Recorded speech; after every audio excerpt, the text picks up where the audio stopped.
the second wettest year in recorded history here in Minnesota. And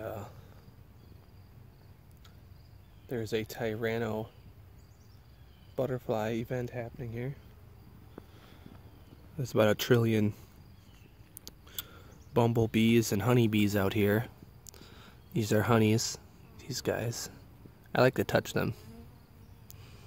I don't know if I'm a thrill seeker or what, but you get bumbles, honeybees, there's a wasp, I'm sure around somewhere. And then of course you have butterflies. The Tyranno butterfly, he just kind of took off, I guess. But it's, for me, always fun to come out this time of year and see the bumblebees just absolutely love this stuff.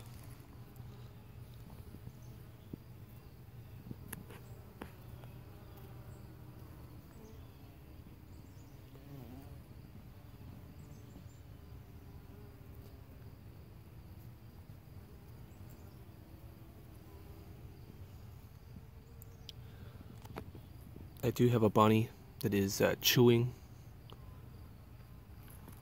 on the,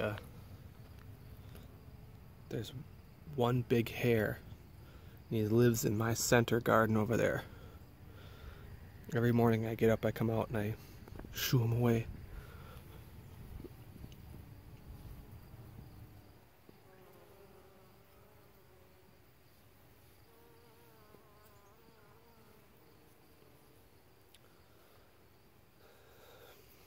We call this sneeze flower Helenium.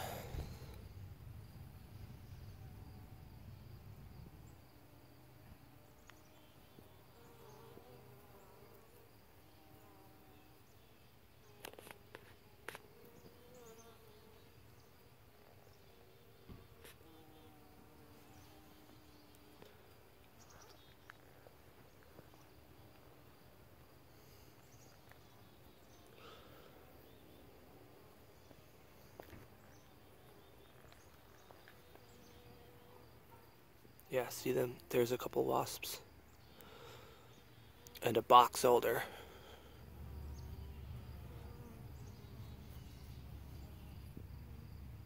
There's a wasp. Wasp.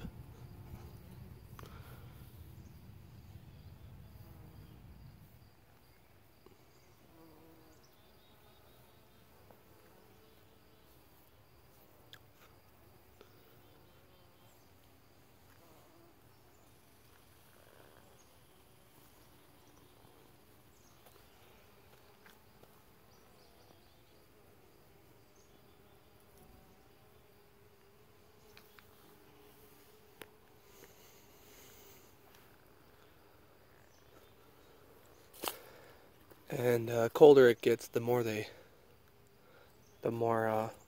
bees you'll see on there.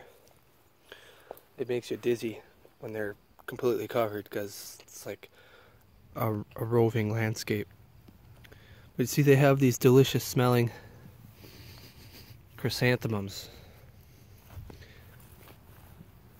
Here's another sneeze flower. Of all the stuff that they could have, they go for the sedum the most. I mean, you might see a bee or two on here, or a bumble occasionally, but you'd think they'd be all over it. I got a couple of asters to plant. I'm thinking about putting one right here. Could take these two out and put one right here. But then where I would have put those two?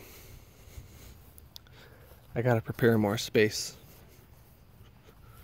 Yeah. The bees don't really come over here. I mean, there are some, but they're not over here like they are on the sedum. Okay, so here's a monarch enjoying these chrysanthemums in the, it's been very wet here lately, but these chrysanthemums in the cool, dry fall air, it's totally a fresh fall smell.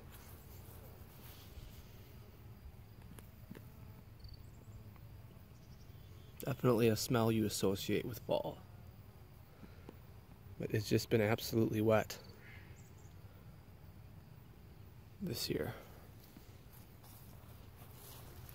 Here's a rugosa. These smell amazing. Probably my favorite smell. I did not pick any of the hips this year. I let them go. So this is an example of a rose hip. When you pick the hips, a flower, this is the result of a flower, of course. You would just trim back this bit. So after the flower was done blooming, you might have, like for instance here, a whole bunch of these just on one stem. Then you would pick them as the bloom spent, and then you would cut back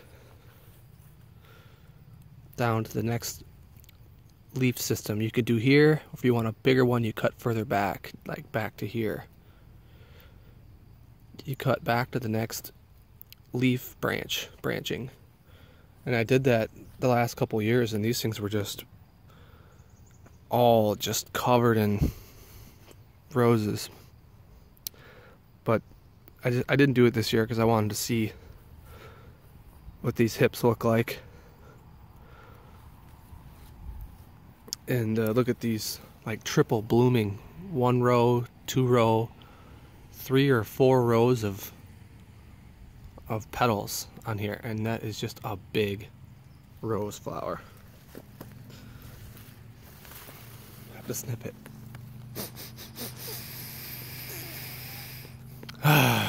Get that in your lung.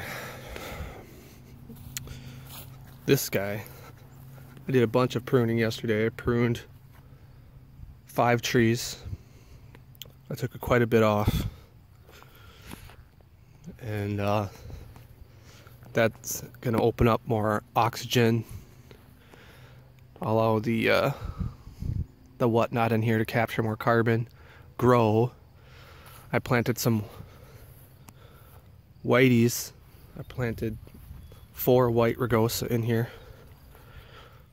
They were flowering. I got another one back there.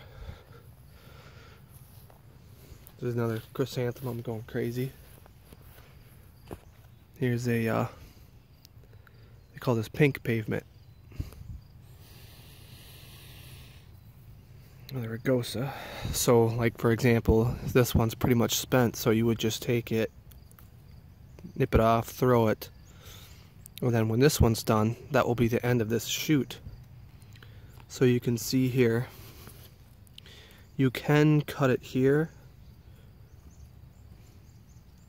and that way you're going to get the most height and growth out of it, but I would usually trim it back to the next one because the blooms are larger when you do that. And here's an example of these hips. You can make rose hip tea, jelly, jam. So I'm gonna try it. I'm gonna try it this year. Never done it before. Never tried it as far as I can tell. Been really wet, getting lots of mushrooms in the yard.